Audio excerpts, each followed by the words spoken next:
Alice, thanks for having me at your place here. It's called The Rock, right? This is The Rock. Yeah, we started about 20 years ago, trying to find a place for kids to go where they could, an alternative to what's on the street, basically.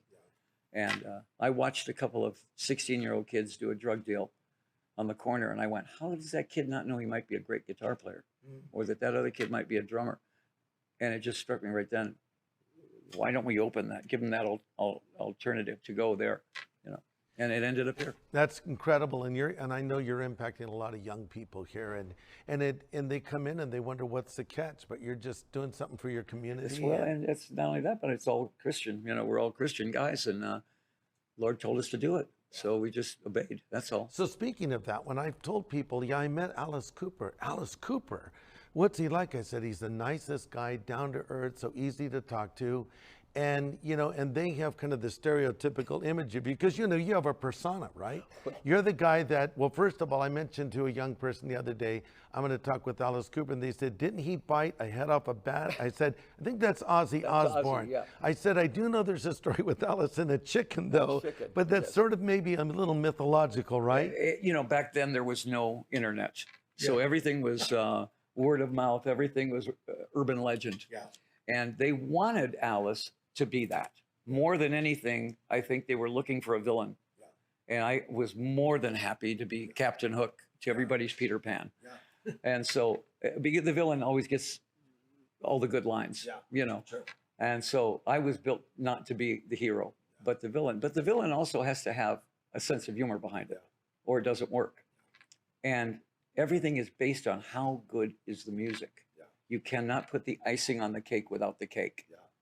A 6-hour rehearsal is 5 hours on the music, 1 hour on the theater. Wow. So, the band, we were up against Led Zeppelin. We're up against, like you said, the Who, the Yardbirds, those guys. Yeah. And you had to be as good as they were, Was it a big moment in your life, like it is for a lot of musicians today, when you saw the Beatles, like on the Ed Sullivan Show? Was that kind of the moment where you said music for, well, it was Vincent Furnier, not Alice Cooper at that point. And I was painting a house, and it was summertime. And I'm painting the house, and the radio was always on, KRIZ or KRUX here in Phoenix. Top 10, it was always the Beach Boys, the Four Seasons, Motown. And all of a sudden I heard, she loves you, yeah, yeah, yeah. And I went, what? And then I heard about an hour later, I heard, I want to hold your hand. And I went, what? Yes. There was 4 songs that I heard immediately, and I kept going, who are these guys? I had no idea they were the Beatles, haircuts. Yeah. Funny, they said, that's the Beatles from England. And then I saw what they looked like, and I went, oh, I got to do that. I got to do that. That's really too much fun. And they were almost like from another planet. The other accents were the Beatles. It talked like this. And it was great. And I think Liverpudlian. Who are these people? Where did they come from? And they were funny. They were. They had a great sense of humor. They talked great. The girls loved them, which immediately got our attention. Yes, the girls loved them. I was 16, or 15, actually. And I immediately called my Dennis Dunaway, who was my best friend. Yeah. We were both on the cross country and track team, both distance runners. And he said, I know a guy that plays drums. Another guy on the cross country team. Yeah. So 3 of the guys in the original Alice Cooper band were 4-year lettermen. Wow. We were jocks, which is so weird that we ended up being the most notorious band in rock and roll, and we were all jocks. That's funny.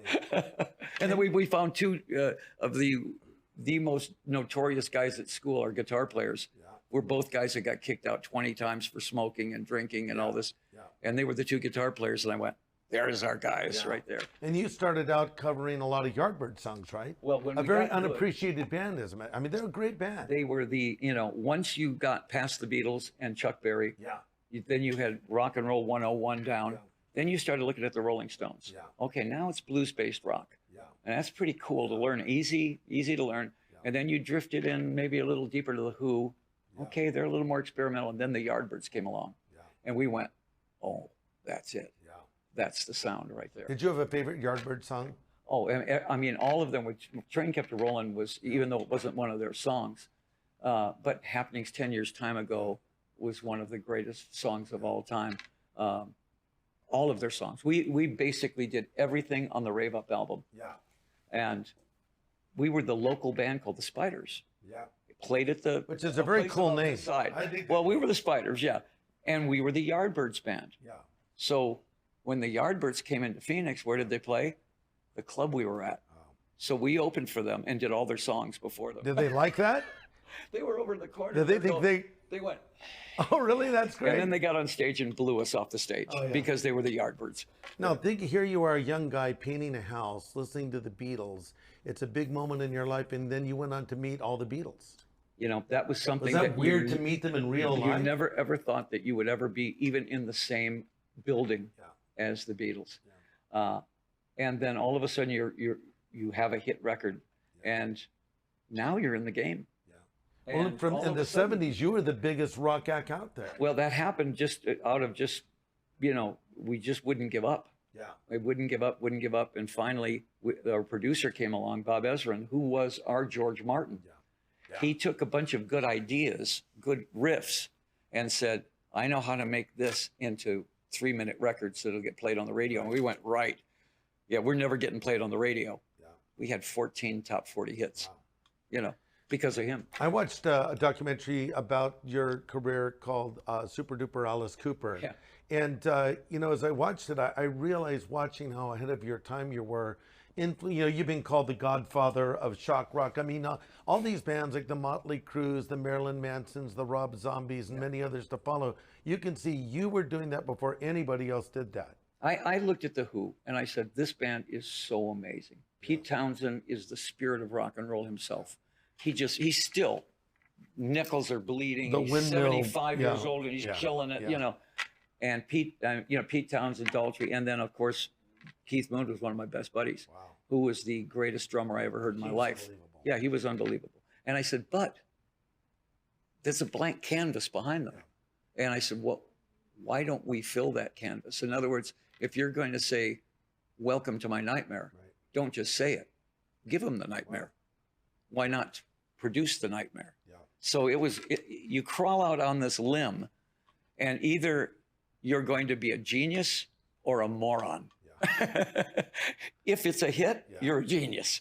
If it's a flop, they go, what an idiot that guy was. It just depends on if you get your record played. Yeah, and you met some of these guys from another era like Groucho Marx and George Burns. I mean, like to actually know Groucho Marx. I mean, that was the coolest thing ever, because once you were once you had a hit record, it was the Willy Wonka golden ticket, I knew I was going to meet the Stones and the Beatles and all that. And that was the coolest thing ever, because they were the nicest guys. The bigger they were, the nicer they were. Sinatra, Elvis, everybody. And then one night somebody says, Groucho's coming to your show. I go, what? Groucho Marx? And I go, yeah. So he comes to the show and he sees it as vaudeville. Yeah. That's how he pictured it. He said, well, this is vaudeville. Yeah. So he brings George Burns, Jack Benny, and we look in the corner of the side, and there's all these Borscht Belt, vaudevillians. And Fred Astaire's over there watching our dancers, Cheryl and the dancers, and he's going, these kids are great, and we're getting all this great. And I didn't realize that that's how they saw it. They saw it as vaudeville. Yeah. George Burns is going, yeah, Gracie and I, 1929, Good, he said, well, we saw a magician, use the guillotine like that. Didn't use the snake, but he used the guillotine. And I'm just sitting there going, wow, So I was the only rock star in the Friars Club. Wow. And I'd walk into the Friars Club, and there's Sinatra, and there's Dean Martin, and Jerry Lewis, and Bob Hope, and all the great comedians, and me. Because apparently they saw me as comedy. That's funny. And you grew up probably watching them on TV, right? Oh, man, Steve Allen. I mean, all the guys that I adored were in that room, and I was all in black leather, they're in tuxedos. And they just totally accepted me as that. I was Alice Cooper. And they treated me, hey, Coop, So when did Vincent Fernier become Alice Cooper? I know you had a band called Alice Cooper, and then later you actually changed your name. We were called the Naz for a long time, and went to LA as the Naz. Yeah. There was a Yardbird song called The Naz Are Blue. And I said, Naz, that's a great name. We found out later on Todd Rundgren's band was called the Naz. So now we got to change the name. And everybody came up with these horrific names, just because that was the thing right then. And with our image and all that. And I said, why don't we go the other way? Why don't we give them something they're not going to expect? How about I was thinking Betty Crocker, you know, Betty but Crocker. Alice Cooper came out. Yeah. And that was the name that sounded like the little old lady that made cookies for everybody down the street and on the porch. And I said, Alice Cooper, that's the band's name. And everybody goes, that's so weird. You know, and I went, yeah, that's good. And it's going to just irritate every parent in America. And the rest is history, of course. Now here, I'm going to loop back. Well, let me just ask you one question. You mentioned Elvis. So you've met all these people. So what is it like to meet Elvis Presley in person? How different is he from the persona we have of him? This was 71. Yeah. Elvis was Elvis. So he's in Vegas at this point. He's in Vegas, Yeah. and he's Elvis Presley. Yeah. And it's not fat Elvis. It's not drugged out Elvis. It's Elvis. And I get a call. Elvis wants to meet you. Wow. And I went, wow, okay. You know, so I get there to the Hilton Hotel. You know, the elevator opens up, and it's Liza Minnelli, Chubby Checker, Linda Lovelace, and me. Unbelievable. And we go up, and they check you for guns. And you're sitting there, you know, talking and talking. And then he comes in the room, and he is the room. I mean, he's Elvis. This is black leather, good looking, handsome Elvis. And he walks in and says hi, and he goes, hey, man, you're that cat with a snake, ain't you? And I went, yeah. He said, makeup and all that stuff. Yeah. He said, I dig that, man. That's cool. He said, that's really cool. You know, and he says, you're from Detroit, right? And I went, yeah. He says, come on in here. I'm going to show you something. So I go in with him to the kitchen, opens up a drawer, hands me a loaded Smith & Wesson 38. And I start taking the bullets out, you know, because I'm from Detroit. So, and he goes, no, man, keep the bullets in. I'm going to show you how to take a gun out of somebody's hand. Oh, my gosh. A loaded gun? Yeah. By the time I said that, the gun was out of my hand. I'm on the floor. Those karate moves of Elvis. Yeah, there's a boot in my neck. Oh, my and I'm gosh. Going, that's great, Elvis. Can I get up now? Yeah, right. And he says, you want to see my most prized possession? And I went, yeah. So it's just me and him now. And go in the bedroom. He closes the door, and I started going, most prized possession. What am I doing in Elvis's bedroom now? I don't know what his prized possession is. Yeah.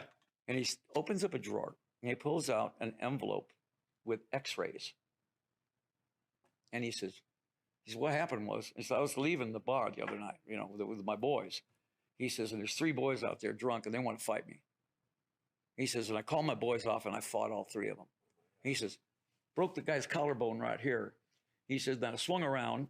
He said, and I broke the guy's wrist here, and I'm sitting there going, this is your most prized possession? Wow. Realizing now that that was his only contact with the outside world, was that fight.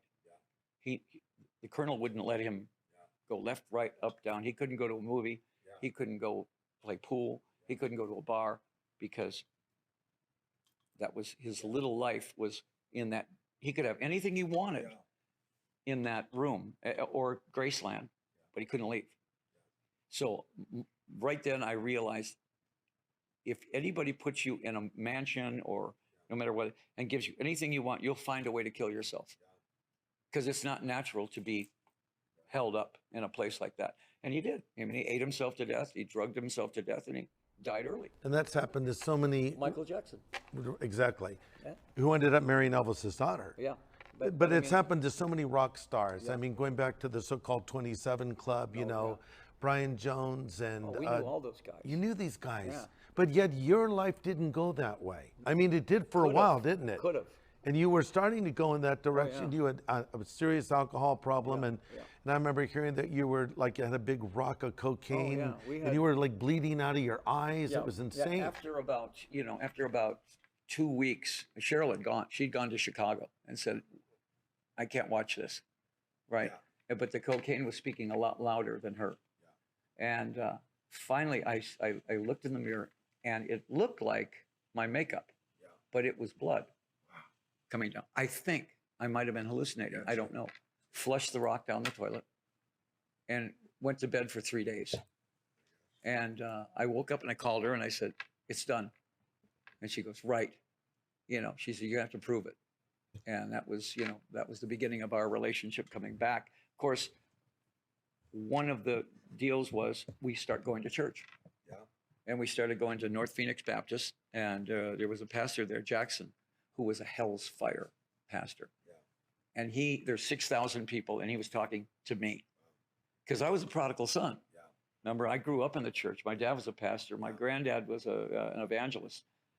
And when the band happened, it took me as far away as you could possibly. I was a poster boy for everything wrong. Yeah. And then when I got sober and everything, came back to the church, realizing that's where I belonged there.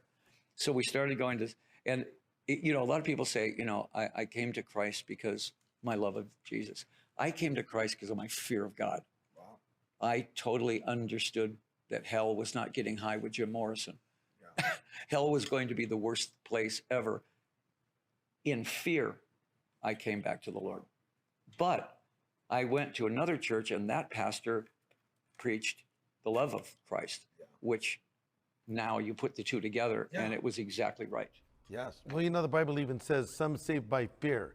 And there's a point where some people, they need the hell scared out of them. I'm telling you, because I knew if I died, and I knew, in other words, I knew who Christ was, Jesus Christ was, and I was denying him because I was living my own life, and I was living my life without him. I knew that there had to either come a point where I either accepted Christ and started living that life, or if I died in this, I was in a lot of trouble.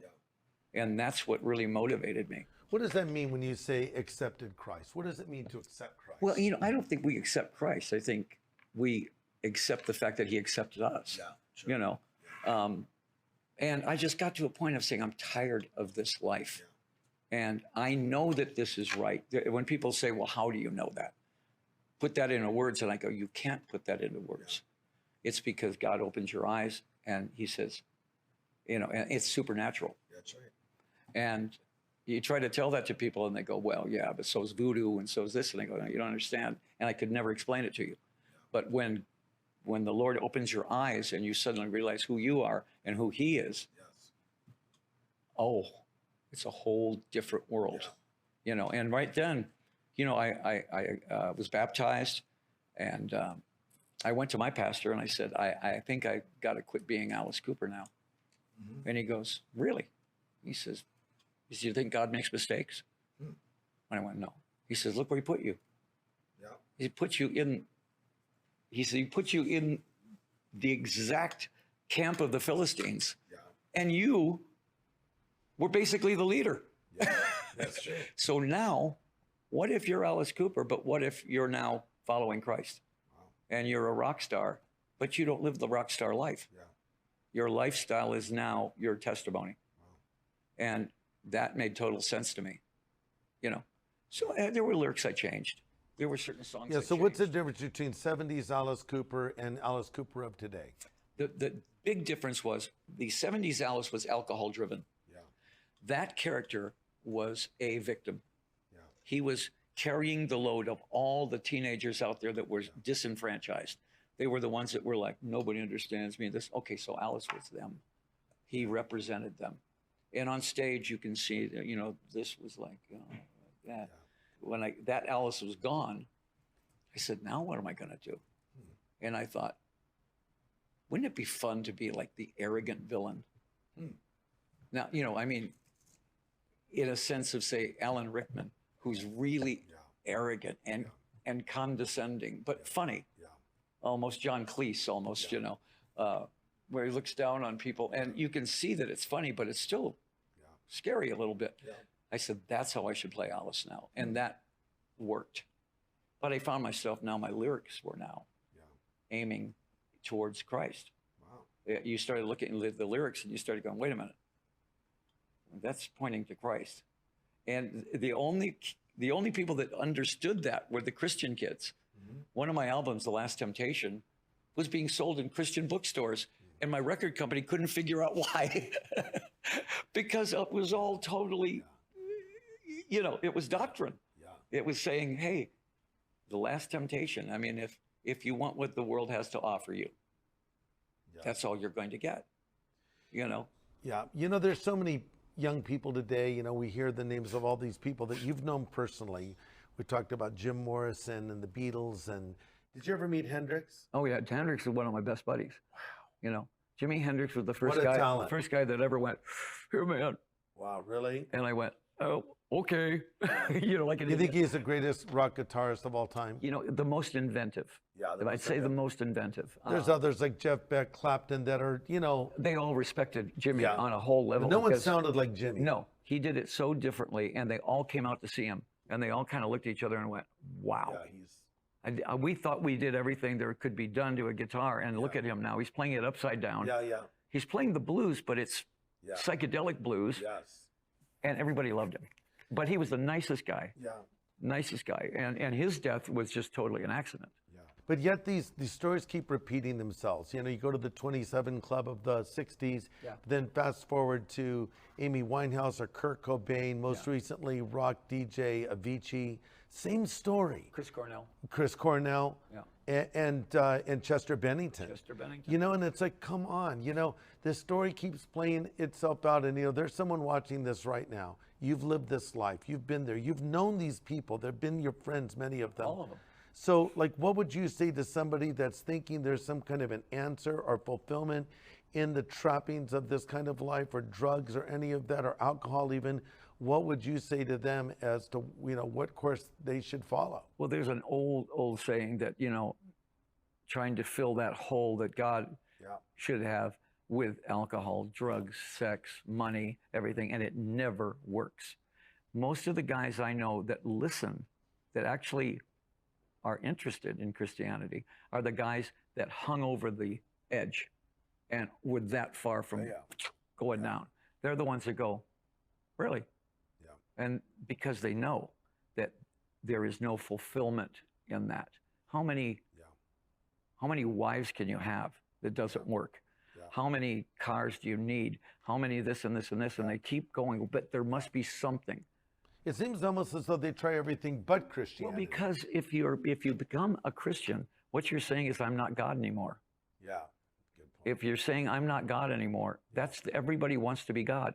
Even Christians have a hard time giving up True. your life. That's the last thing they want to give up, is the fact that I want to make my decisions. And finally, what do they come up with? Yeah. Finally, the only thing is, I've tried everything. I'm tired. I'm just going to kill myself. Yeah. Wow. I think a lot of it has to do with clinical depression. Yeah, I'm sure. And sometimes it's just undeniable. You can't talk a person out of clinical depression. It's there, and luckily I've never had that. I would really be afraid of that. Yeah. But again, even Christians, there could be Christians clinically depressed, Right. but at least they have a savior. That's right. And now today, you have your band, the Hollywood Vampires, Joe Perry and Johnny Depp, and you hang out with these guys that you told me that you gave a Bible to Marilyn Manson. Yeah. They respect you because you're you. You're still Alice Cooper, but you're a changed man on the inside. Yeah. And they they respect you, and you have this platform to reach people that, like a guy like me who's a preacher, it never listen to a guy like me, but they'll listen to a guy like you. Well, they because they knew me before. Yeah. And they know me now. And they go, okay, what happened? I said, the Lord's in my life now. And what do they say to that? A lot of guys think, oh, just another religion. Yeah. Okay, well, the last thing you want is religion in your life. What you want is Christ in your life. You That's don't want right. religion in your life. Yeah. I think people judge Christians by other Christians. Yes. And immediately they think, well, you're Christian, so you can't do any wrong, and you're better than me. And I go, that's just the opposite. Yeah. And when you become Christian, you become very aware of how far away you are. But again, Satan uses that. Yeah. Satan uses that as a weapon. I'm Christian and I made a mistake. Oh, Yeah. well, then you're not really a Christian. Yeah. Well, we're a work in progress, aren't we? Well, exactly. But, you'd be surprised how much that they have this image that you have to be perfect if you become a Christian. Yeah. We'd like to be perfect, but we're certainly not going to be. Yeah. That's right. Right. Well, heaven is not going to be filled with perfect people. It's going to be filled with forgiven people. That's it. And we just have to admit our sin, and we still sin. The Bible even says, if we say we have no sin, we deceive ourselves. The truth is, everyone's going to sin. And there's all kinds of sins you can do. Yeah. Sins of commission, sins of omission. I pray all the time. I said, if I sin, don't let it be something that I purposely decided to do. Yeah. I don't want a sin that I designed myself. Yeah. I said, because that's like first-degree murder. Yeah. That's, premeditated sin is something you want to avoid at all costs. We're going to sin by omission. We're going to sin by not honoring God to where he should be honored. Totally. But when you sit there and go, okay, now I know what I'm going to do here. God will forgive me this. Yeah. Sin is sin to God. Yeah. And it's not funny to him. Well, a lot of people are surprised to find out that Alice Cooper believes in Jesus Christ. Oh, yeah. And they're also surprised to find out that Steve McQueen believed in Jesus Christ and had strong faith before he died. And they're also surprised to find out that Johnny Cash had a strong faith in Jesus from his childhood. He struggled, but I think that he was just sort of like the prodigal son who came back again and again and again, Yeah. but he never lost sight of his roots or his faith. That's exactly how I relate to him, because I was that same guy. Yeah. I went as far away as I could and then came back. Yeah. Because it kept calling me back. He kept calling me back, And the great thing was he gave me a wife that was Yes. a prayer warrior. Yeah. I mean, and that was what really solidified everything. Was like, that's what really was people say, well, how can you be together for 43 years and still flirt with each other? Yeah.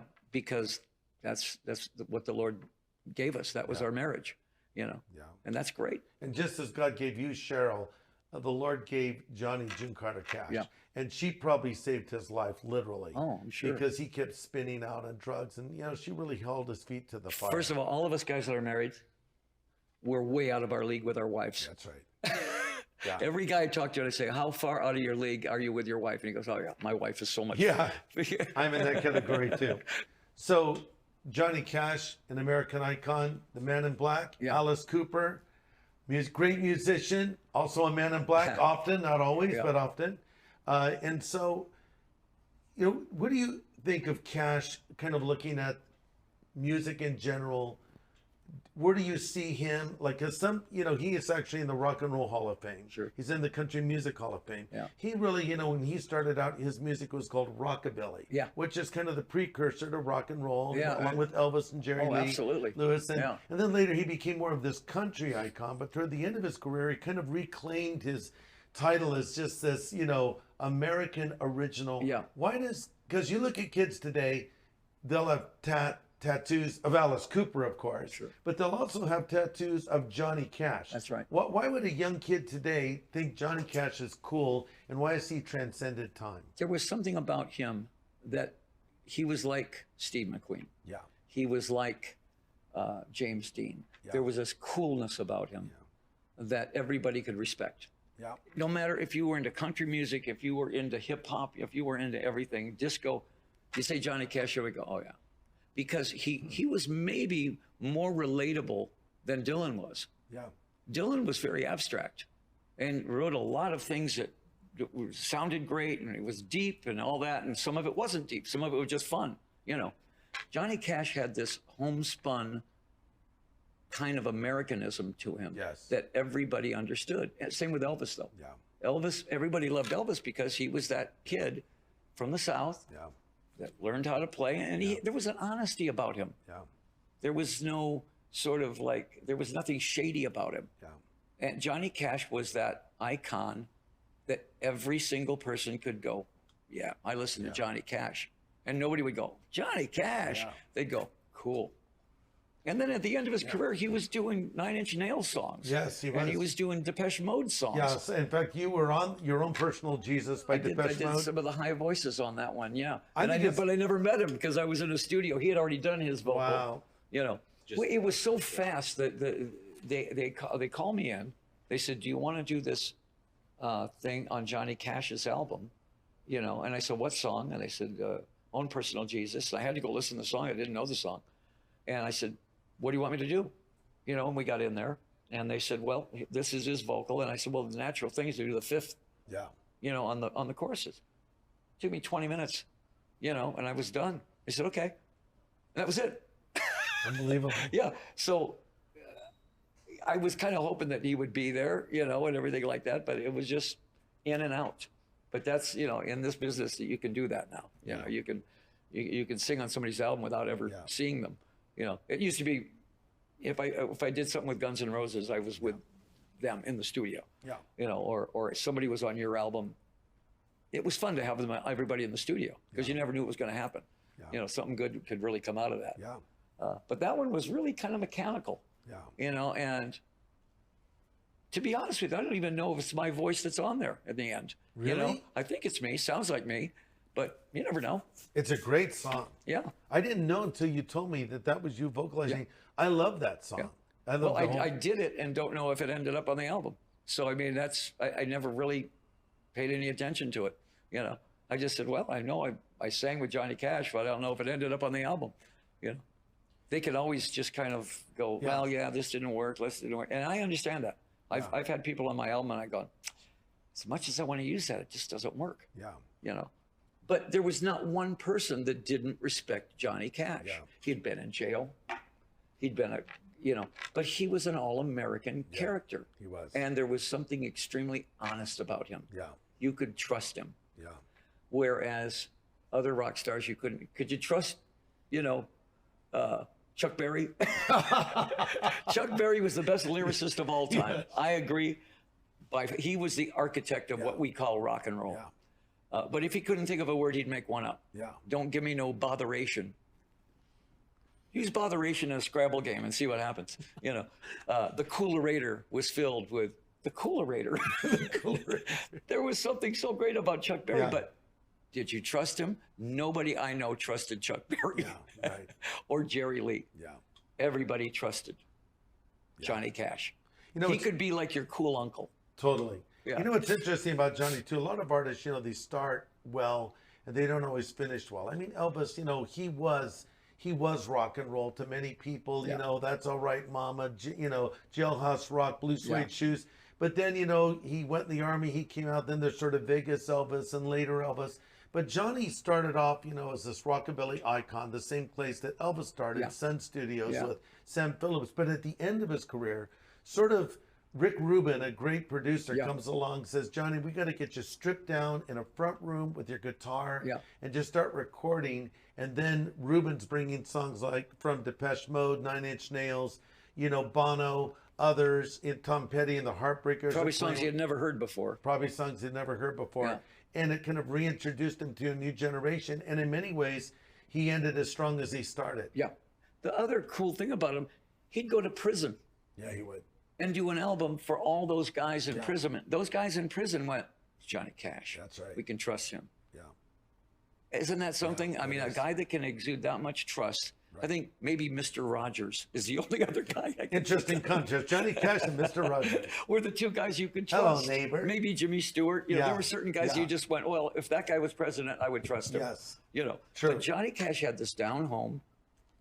He sang about being in prison. He sang about, I killed somebody and now I'm going to die. Shot a man in Reno just to watch him die. Of course, he never did that, but I think people maybe thought he understood it. And the guys in prison totally got that. Yeah. Because they were there because of that. Exactly. But there was, and this only scandal about him might have been pills. Yeah. He struggled with amphetamines throughout his entire career because when he was starting out on the road, he couldn't keep up with the pace. Someone introduced him to uppers, basically, and he continued to struggle with those. It was Benny's at the time, through most of his life. Yeah, even late in the later years. All those guys did, though. I mean, all those guys were, they were touring on a bus. Yeah, that's right. Through the South. Yes. Where they, a lot of these guys couldn't even go to the bathroom, in the bathroom. So they, and they were doing like 2 songs a night, but they do 25 shows in a row. Yeah. So they're popping bennies. Well, the thing about it is when you're in a garage with your friends and you're learning songs, it never occurs to you that you're going to be on the road someday. Yeah. You figure, well, we're going to go to Tucson maybe. Yeah. Oh, that's on the road. You never realize at some point you're going to be on the road for 4 years. Yeah. And without a break. And when you're 20 years old, you're also indestructible. And fame does not come with a handbook, with an instruction book. It says, okay, now you're famous and this is what you're supposed to do. It's a bunch of 21-year-old guys. They've got a #1 record and everybody's throwing money at you. It doesn't say, now this is what you're supposed to do. You're a kid in a candy shop. Yeah. So you're doing everything. And again, you've got so much energy that you're never tired. Yeah. So it's really easy to burn out at 27. Yeah. I watched the guys burn out at 27 Yeah. because the party never ended. Yeah. And if you lived in LA or New York or London, the party never ended. It 24 hours, you know, and I was in that party, you know. But again, you get to that point where I think that there's your body starts talking to you saying, you have to sleep now. Yeah. First of all, you cannot believe your own hype. You know, once you start believing what you're reading about yourself,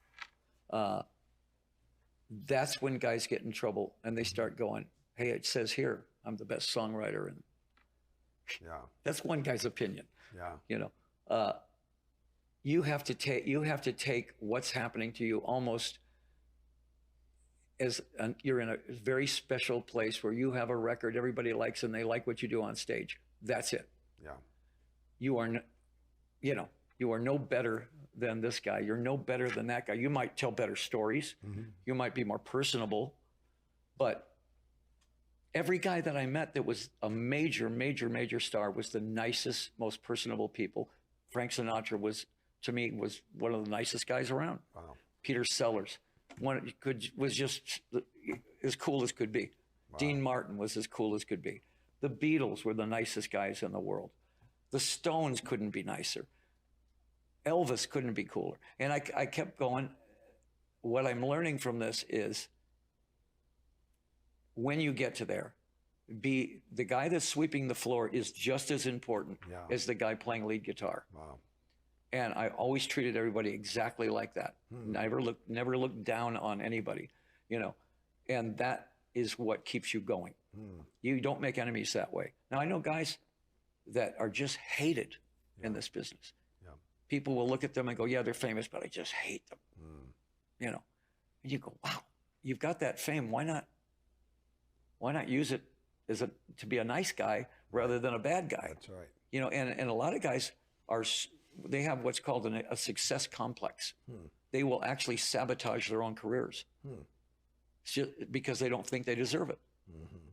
I just kind of went, look, I was in the right place, right time with the right stuff. Yeah. And I kept it going. And to me, everything was about quality. How good are the songs? We cannot afford to do a bad show. I don't care if you do 1,000, 15,000 shows. There's not one bad show in there because you cannot afford that. And maybe that's what kept me going. But my natural thing is I like people. Yes. You know, the day that people come to you and say, I want your autograph, and you go, I can't do that. The day you have to worry is when they don't want your autograph. Yeah, that's right. And when they don't want to take a picture of you. Yeah. So there's never been a time where I've said no. I always said, okay, let's take it. Let's picture. You know, fame, like you said, fame can kill you or it can be the greatest thing in the world. Yeah. If you use it right. Yeah. You know, the road though is you're so excited about getting on stage and the audience already knows your songs. Yeah. And there's the excitement of getting on the stage in that very first chord. If you're tired or if you have a toothache or if you have a headache or if you have pneumonia, the adrenaline takes care of all that. Yeah. And you're suddenly just fine. I'll tell you a great story. Okay. I have this sword that I use on stage. Very swashbuckling of me. It's Errol Flynn's sword. Wow. So it's very, very cool thing to have.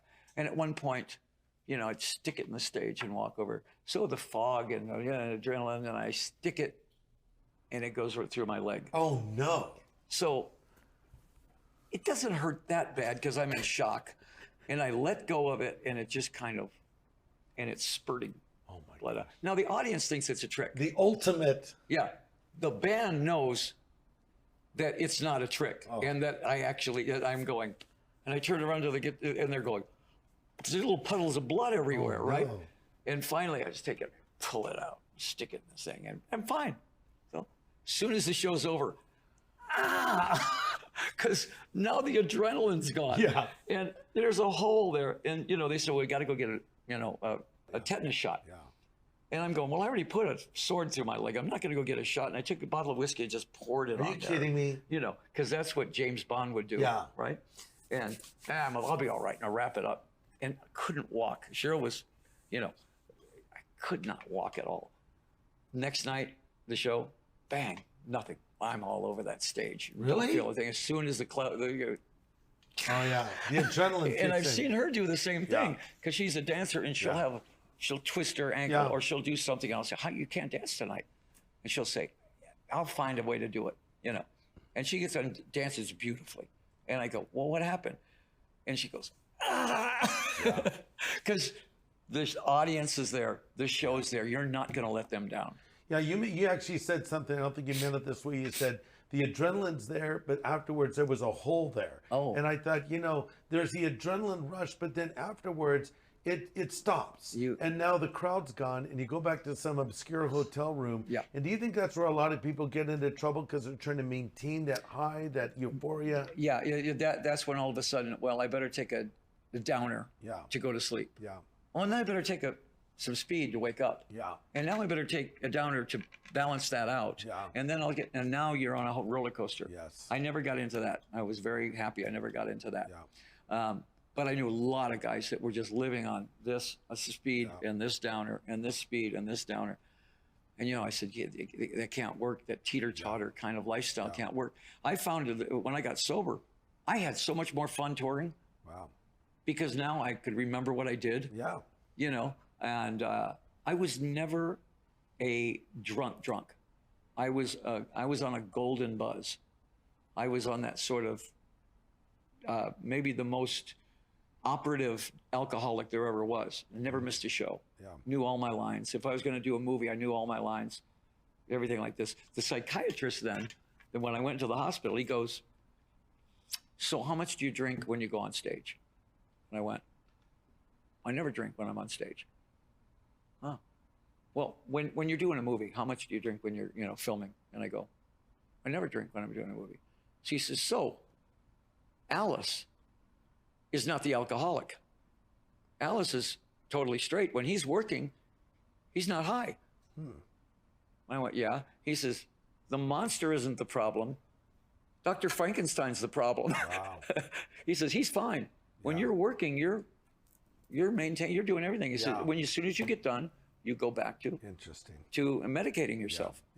Yeah. And so I didn't realize that when I was working, I never used to drink on stage ever. Yeah. So it was very interesting to find out who the monster was. Yeah. It was me, not the character. Yeah. I always blamed him. It was easy to blame Alice. Yeah. I think that performing was so important to me. Performing in front of the audience and getting it right was so important to me. And it was, once you were in front of that audience, there was no excuses. There wasn't no, let's take that again. The audience was there. Yeah. And you had to do it right the first time. So I could not afford to be drunk. I had to be on it. Yeah. Now, as soon as that was done and I got them and I did it and I walked off, now I needed to relax from it. Yeah. And I would start this habit again. I still have this habit, but now it's Diet Coke. Wow. Everything. You never lose that habit, but it's just what you're drinking now. You've been clean and sober for how long? 37 years. So is it a point where you don't even drink any alcohol at all? Nothing at all. Not even near beer. I mean, Johnny Depp, I go over to his house and he's smoking fake cigarettes because he's trying to quit smoking. And he's drinking fake beer. I said, Johnny, you're going to have a fake heart attack. You're just going to, have the heart attack that really was, it was all about that. But I won't even taste fake beer, the near beer, what they call it, I said, because why? That's a trigger. Yeah. That's just a That's trigger it. for me. Yeah. I can't do a trigger like that. Yeah. I won't take if you go to the dentist and they say, well, you're going to have a lot of pain, so here's this. Yeah. And I go, Advils, okay? Yeah. Or Tylenol. Right. But that's it. I can't do anything addictive. The only thing addictive to me right now is golf. Yeah. You play how many days a week? I play 6 days a week. Incredible. Every day. But all the guys I know in rock and roll that were former alcoholics, Lou Reed, Iggy Pop, Dylan, Neil Young, people that you would never expect all play golf. Really? Yes. Dylan plays golf? Dylan plays golf. And he boxes. Dylan boxes? His main thing, if he was going to go on the $64,000 question or Jeopardy, and his category was boxing, he'd win $1 billion.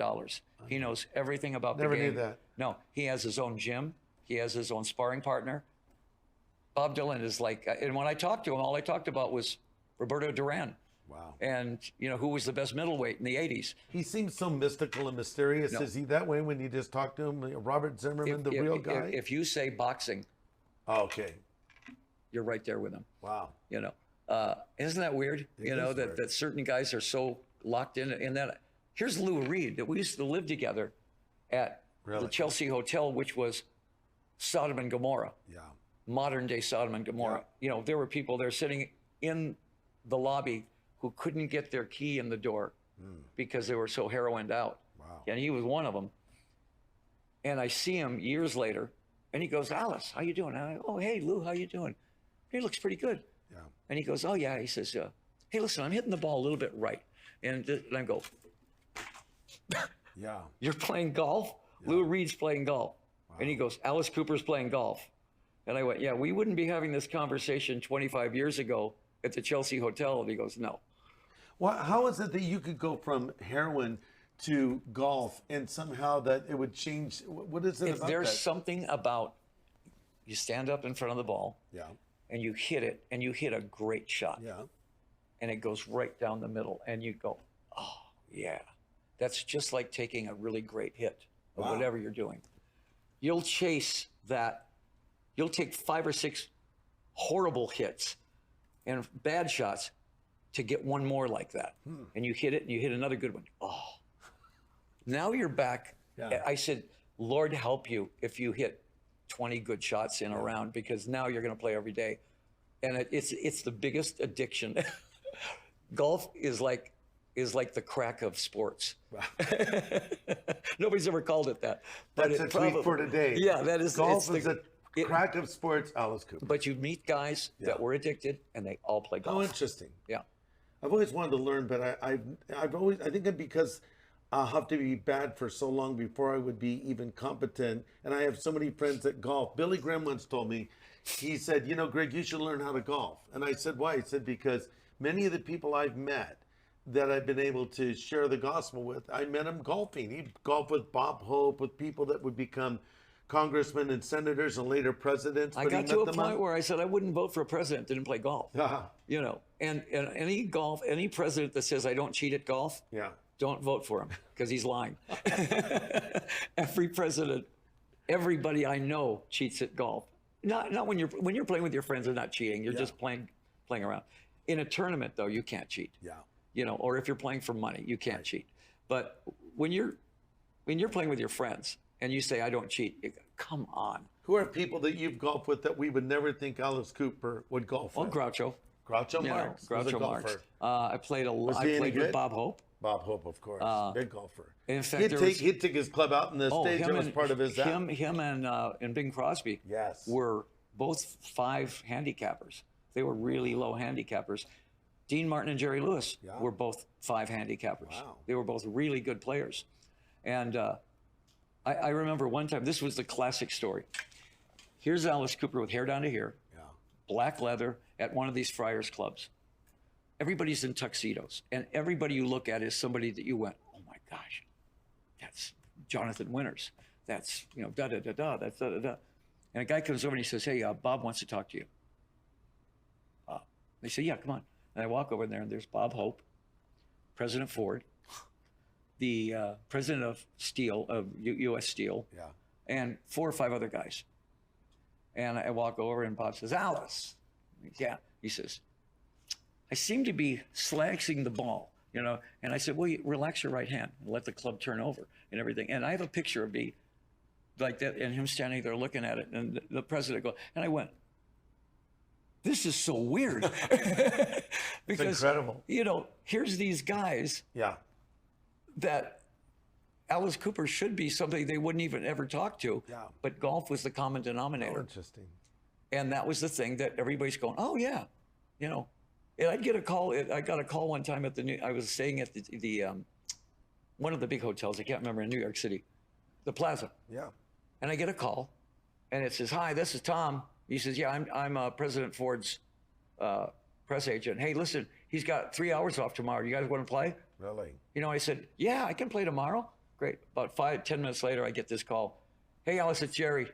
He said, I can't play tomorrow. I got to go to Puerto Rico. There was some kind of a thing going on. Jerry, President Ford. Oh my gosh. Jerry, you know. And I'm going, well, okay, President Ford. And I said, well, we'll play some other time. And he goes, okay, yeah, give me a call. Keep me in the click. Now I went, what other sport would that be? That's true. It's golf was like the common denominator. Wow. I had a very special thing with the audience in the fact that I realized after a long period of time that all they really cared about was the songs. Mm-hmm. They want to hear those songs. Yes. Okay, I'd go to hear the Stones. Yeah.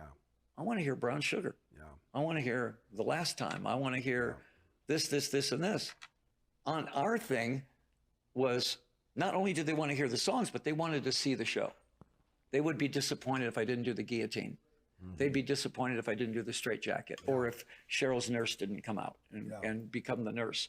They expect the things, and you go, okay, we're going to give you that. Yeah. And we're going to give you more than that. Yeah. We're going to surprise you 2 or 3 different ways. Yeah. But your relationship with the audience is the very first time that you feel like you're going to die and you start schools out and the audience goes crazy, you realize that's what they're there for. Yeah, that's right. That song meant something to them. Yes. Or you do a ballad, Only Women Bleed, and that song meant something to those. All of a sudden you see flashlights or things like that, because that's them saying, this song meant something to me. Yeah. And I think about that with the Beatles. When I think about certain Beatles songs, I go, oh yeah. That every time I hear that song, it means something to me. Well, I've seen Paul McCartney in concert a few times, and whenever he's doing the Beatles songs, people flip out. Oh. Then when he starts going back into the catalog of some obscure songs, that's when people go to the restroom. And he's aware of it too. Totally. But when he does those Beatles, he does the first chord or whatever, people know those songs. Yeah, we were back. Cheryl and I were backstage when he was doing a show. I think it was here in Phoenix. And, we've known Paul forever. We're talking to him and everything like that. I said, let me see your set list. And I look at the set list, and there's 40 songs. Wow. Every single song, I know every lyric to. Yes. And he says, yeah, that's our set list tonight. He says, you want to see our other one? I said, you have another one? And I see another 40 songs that I know every single word to, right? And so we're sitting in the front row. It's kind of a VIP area, and I'm sitting there like this. And they start out with, I saw her standing there. Yeah. I'm on my feet. Yeah. I'm 16 years old, and I'm going, yeah. Yeah. I never do that for anybody. Right. And I couldn't help myself. Yeah. Cheryl and I were both up there screaming, because that song meant. And that's how your audience I was feels 16 again. when you're doing Schools Exactly. Out and other hits. It's like, so you get that. You want to give them what they've come for. That. You have now that connection with your audience that only you have. Yeah. And that's your private connection with that audience. Yeah. And that may be the only personal thing you have with them. But when you do that song, you look at them and they're going, oh, yeah. So you try to do every song you can that they're going, it's going to represent a period of their life. That's amazing. I get in trouble with this sometimes because I defend rock and roll on a level that what's being called rock and roll now isn't rock and roll. Yeah. I see a band with an accordion and a banjo, and they go, best new rock band ever, and I go, look what you're settling for. Yeah. Would you really put that band in the same record store as The Who? Yeah. This is so far away from being rock and roll. Mm-hmm. So when a rock band does come along, the Struts or the Stripes or Foo Fighters or Green Day, a real rock band, I go, that's what rock is, right there. That's right. But what I'm seeing that you're calling rock is settling for some fourth-rate band. Yeah. I think there's going to be a time when there's a lot of, now every generation rebels against the last generation. Yeah. Last year, vinyl went up 85%. Yeah. Why? Because kids are tired of buying air. Yes. Now they've got into the ritual of, now I want to buy an album. Yeah. I want to open it up, smell it, look at it, see who did what. Don't have to put the ritual, put it on a turntable, put the needle down and listen to it. That's right. The other generation was just, I just want to buy one song. Yeah. And they don't own anything. It's just air. These kids now got an album. Remember when we opened up Sgt. Pepper's for the first time, and you have the lyrics actually printed Everything. out? We did that with every album, though. Yeah, You or know, the White Album with all the little goodies they put in it, the photos and things like that. I think that is now apparent to what kids are doing now. They're back to that organic thing where I want to own a piece of this band. Yes. I want to invest in this band. That's right. Good, great, that's great. Now, you know, there's great Christian bands. My son's band is a great band, Co-op. I mean, if they sound like Linkin Park a little bit, only harder. Yeah. And then you listen to the lyrics, and it's Christian-based lyrics. Wow. Tug of war, you know, where the world's pulling you this way and God's pulling you this way. Yeah. Never whisper the truth. Scream it. Don't whisper it. Yeah. Rock and roll. Yeah. Tell everybody. Yeah. And you know, if you didn't listen to the lyrics, you'd go, oh, this is just a hard rock band. But then you listen to the lyrics and you go, oh, wait a minute. Yeah. These guys are agents. Yeah. And a lot of the vinyl that people are buying are albums and bands from the 60s. Imagine you be a 15-year-old kid and put your first Doors album on and go, Yeah. what? Yeah. Who is this? Right. Or you hear Jimi Hendrix for the first time. Yeah. You know, I always think about this. The very first time you accidentally turn on Monty Python and you're 16 and you're laughing your head off and you're going, who are these guys? You know, I mean, that's all that lost stuff that the kids can now start rediscovering. Right. You know, some of these kids have no idea that Paul McCartney was in the Beatles. Yeah. You know, that's so crazy to me because, you know, we lived through the Beatles. Yeah.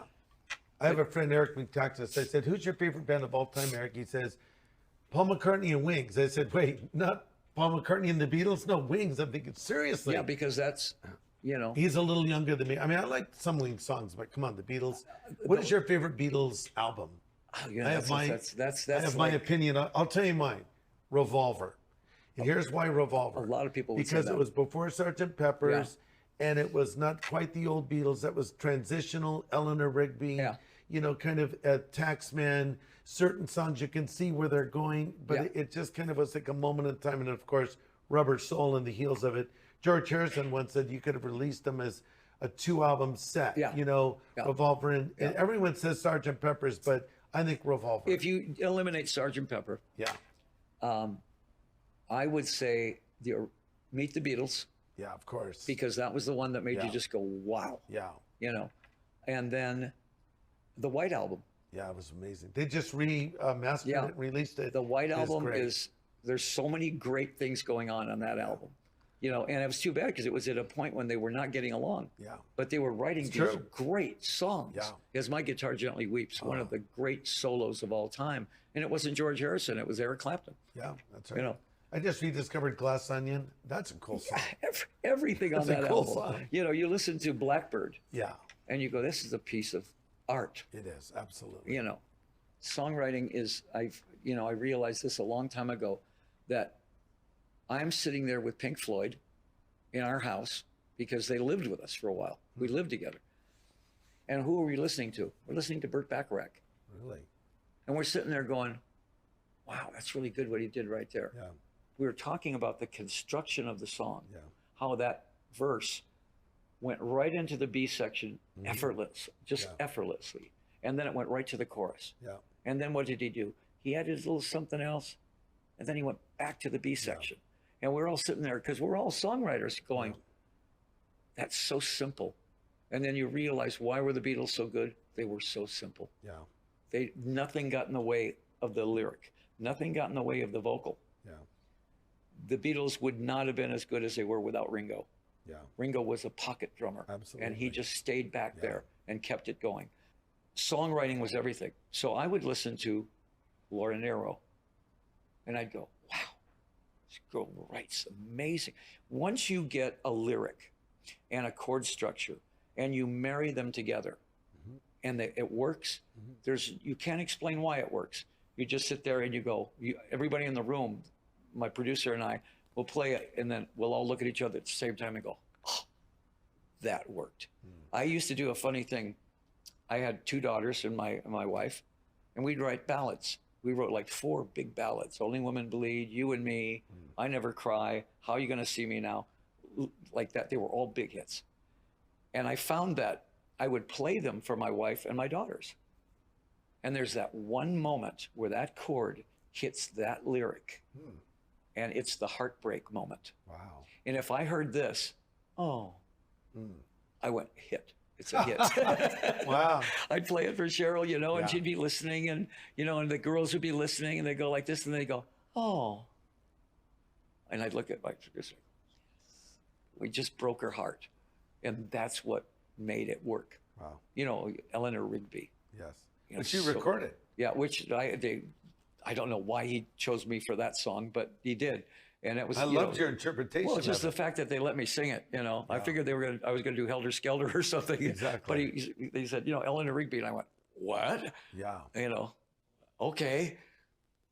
But the fact, though, that they did it so many times, where that lyric and that chord and that thing hit at the right time and made an emotional response to you. And you went, oh, wow. Wow. You know, I love that song. Yes. That's the magic of writing. You get it every once in a while. Every once in a while, you get that one little moment where you just go, got it. Yeah. You know, and only you know it. And then you hear it on the radio and people go, oh, yeah, I love that song. Why do you think there's sections in an artist's career or a band's career when they have, it's so fertile and there's so many songs, and then maybe they get to a point where those songs aren't coming at the same pace? Is it because maybe, well, everyone's first album, you know, you're storing up music and maybe you're suffering in that time and they've come out of life, and then maybe later your life changes and you don't have the same lifestyle? I don't know. That's exactly what it is. Every album is where you were at right then. I can listen to an album. I know we wrote an album from the inside right when I came out of the mental institution from the drinking. And I wrote a song about everybody in that mental institution because it was just like a writer's dream. There were so many psychotics in there that were interesting to me. Write it down. You know? And Bernie Taupin and I would write the lyrics, you know, back and forth. And but that was that one period. The very next album was totally different from that. So you look at those albums and you go, wow, what was I thinking during that album? There's 3 albums that I did. I call them the blackout albums. Well, I don't remember writing them, recording them, or touring with them. And, Unbelievable. And I wasn't blacked out. I just erased it. How many years was that? Oh, it was a period of time right in the late 70s, early 80s. When literally, and they were good albums. I'd listen to it and I go, wow, that's great. I don't remember writing that song. Unbelievable. Isn't that something? You know, and now our fans love those albums because they were the tortured albums. They were the ones where I was writing all about this stuff and I was gone on cocaine, or I was gone on this and this. And the songs were so unique. It didn't sound like anything on Love It to Death or Killer or $1 Billion Babies or School's Out. It was, this artist is insane, but let's delve into this insane mind and see what's going on. And some of the stuff was great, you know. And now I listen to it and I go, what was I thinking? You know, where was I at? You know, but I can look at those albums. I still appreciate them. But I have no idea where I was at during that.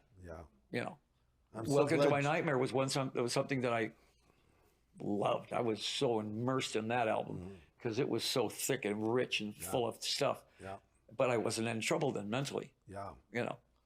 I'm so glad you've come through, and you're just, you know, your recollection and your stories and just the life in you is just, it's so wonderful that you're here continuing to make great music and making an impact, and especially considering the fact that you're not ashamed to say to anyone that wants to know that you believe in Jesus Christ. Oh, absolutely. You know, people talk about Alice being a rebel. There was never a rebel, more of a rebel than Jesus Christ. True. He was the ultimate rebel. He went against everybody and took it, you know. But I mean, you know, if you want to talk about a rebel, he was the ultimate. That's right. Once you realize that Alice is a character. And that's another world over here. Here's the world of Alice Cooper. And so I'm not touring right now, so I'm over here. I'm in Solid Rock right now. So this is the world I'm in right now. I'm in Solid Rock. Tomorrow is a big tournament and this and that. People have to remind me I'm Alice Cooper. Because I totally kind of forget about it, you know. But in a couple months, I'm going to be back over here again. You know, I don't take any of it seriously. I take the music seriously. I take the show seriously. I don't take the hype seriously. Yeah. I'm way past that. You know, I respect Alice, the character, and I love the character. He's fun. He's my favorite rock star. Because we even talk about him in the third person. Yeah, I noticed that. Yeah, we say, you know, what should Alice wear here? Yeah. I don't think Alice would wear that, you know. Or we'd say, you know, yeah, right here is where you should do this and this and this, and I go, I don't think Alice would say that, you know. And that song is not a song he would do there. He would do this song. Yeah. So he's totally divorced from me. Yeah. I don't think like him when I'm on stage. I think like Alice. Yeah. You know. And that's a different thing, you know. But again, with the career and all the stuff, hey, for one thing, I'm Christian. Yeah. You know, and if you were going to put what's important in my life, Alice Cooper would be somewhere around 5th or 6th place. Wow. What would be 1, 2, 3, and 4? Well, you'd think your relationship with God, your relationship with your wife, certainly, your kids. Yes. And now, solid rock is like a very big part of my life. Wow. You know, but I realize that it all comes from here. Yeah. To me, the funniest, oddest thing is this character that used to be, they used to tear my albums up on the 700 Club. This is the worst person you could ever, they're tearing the albums up and everything. And now is an agent for Christ. Yeah. And that to me is like, what a miracle that is. Yes. You know, and I'm still Alice Cooper. I'm still playing this dark character, but he's an agent of Christ. Yeah. Very weird. Weird and amazing and fantastic. Yeah, I always say I'm never surprised. I'm always, you know, I'm always totally shocked.